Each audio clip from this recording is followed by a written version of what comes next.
s'agissant des banquiers, ceux-ci sont parfaitement conscients qu'en professionnalisant leur démarche en direction des franchisés, en se structurant comme ils le font, ils s'exposent effectivement à voir leurs responsabilités recherchées. Et il est des décisions, encore récentes, qui viennent dire, et je dirais que ce renforcement de la professionnalisation du banquier irait plutôt dans le sens de l'accroissement de ce type de contentieux plutôt que vers son tarissement, il est des décisions qui viennent dire, regardons-les de front, le banquier a pris un risque anormal en accordant un prêt à une franchise dont le dossier lui-même révélait que l'échec était prévisible, l'échec était programmé et l'échec ne pouvait pas tenir de la personnalité du franchisé. C'est ça qui importe.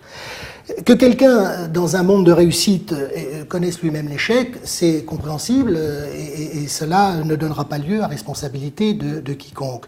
Mais si le dossier lui-même faisait ressortir que le projet n'était pas viable et qu'immanquablement le projet de franchise allait connaître l'insuccès, les tribunaux se montrent à ce moment-là sévères envers le banquier. Il ne faut pas chercher des responsables partout et systématiquement, mais c'est en même temps une tendance que certains peuvent déplorer et à laquelle succombent certains juges. Or, le courtier, pourrait-on considérer, c'est un professionnel, alors que le candidat franchisé ne le serait pas.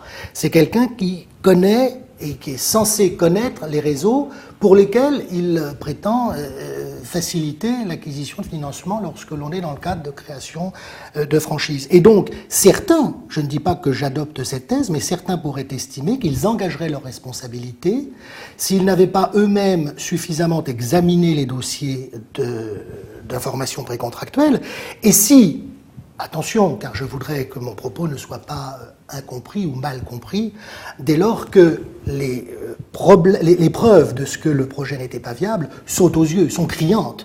Il ne s'agit pas ici de se lancer dans des conjectures. Mais lorsque l'on voit que certains réseaux n'ont pas eux-mêmes de résultats bénéficiaires, que leurs expériences pilotes sont elles-mêmes peu rentables, comment peut-on imaginer qu'un franchisé ferait mieux en quelque sorte que le franchiseur ?